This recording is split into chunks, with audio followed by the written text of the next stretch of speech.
Time now for our weekend briefing. There are just over 4 weeks left until the midterm elections. We've already focused on the races in Florida and Pennsylvania on this program. Our focus today is Georgia.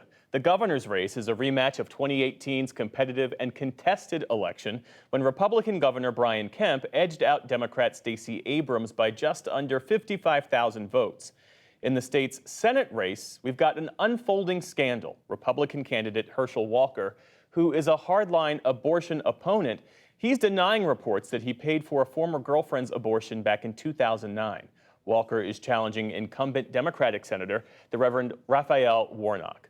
Tia Mitchell is Washington correspondent for the Atlanta Journal-Constitution, and she joins us now to talk about all of this. Tia, it's great to see you.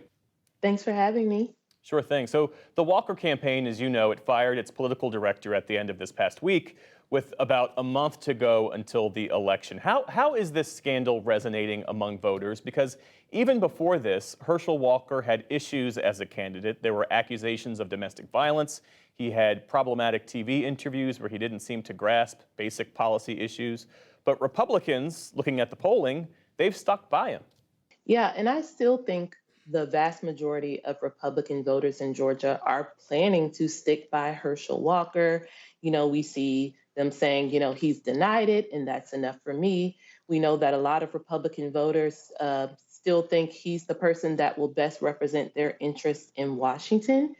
Now, what we're looking at is those voters who may be a little bit in the middle, more moderate, or perhaps even some of those conservatives who are swayable if they feel like a candidate is not living up to those values, those family principles that some conservative voters are really, really serious about. Yeah, and Georgia also has split ticket voting, and there's a question as to whether or not people might come out and vote for Kemp, the Republican running for governor, and then Warnock, the Democrat, as you mentioned, running for the Senate seat. So, while Republicans have come to Walker's defense, as you mentioned, how have Warnock and the Democrats responded to this scandal involving Herschel Walker?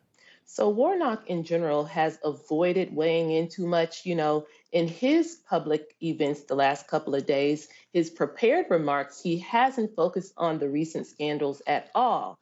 However, he's done media daggles where he has been asked about it. And what he said very much, for the most part, is, hey, what I hear is disturbing to me, but this is going to be for the voters to decide. Well, let's talk about the governor's race a bit more, because we've got Democrat Stacey Abrams. She has trailed Republican Governor Brian Kemp throughout the campaign, trailed him in terms of polling. She's still within striking distance, but she's down by a greater margin than when she lost to him back in 2018. So why has this year's election been more of a challenge for her? So I think there are a lot of factors at play, but the biggest one is Stacey Abrams is no longer running for an open seat against someone who is trying to build name recognition statewide, just like she is. She's now running against an incumbent who voters know. And many voters will say, I'm doing all right. Things seem to be going okay for me. Then do we need a change?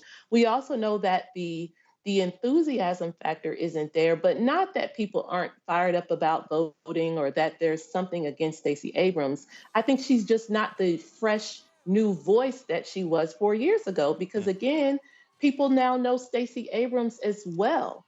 And so I don't necessarily think it's people are saying, I have turned my back on Stacey Abrams. I just think some of the factors that helped fuel her campaign 4 years ago aren't as much in play as they were then. Well, we've talked about some of the personalities in this race. Let's talk a bit about the policies. I mean, what has been the central issue for Georgians so far heading into the midterms? So we have done a lot of formal and informal polling at the Atlanta Journal-Constitution. And what we're seeing in Georgia is what we're seeing playing out across the country, which is that inflation, the economy, those pocketbook issues are number one among voters. Now, what also motivates voters, maybe not number one, but also important to them, are things like climate change, abortion rights, crime.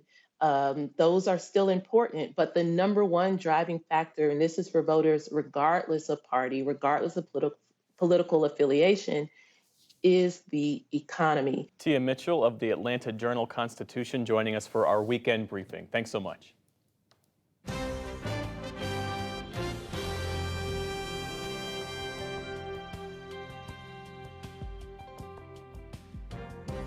The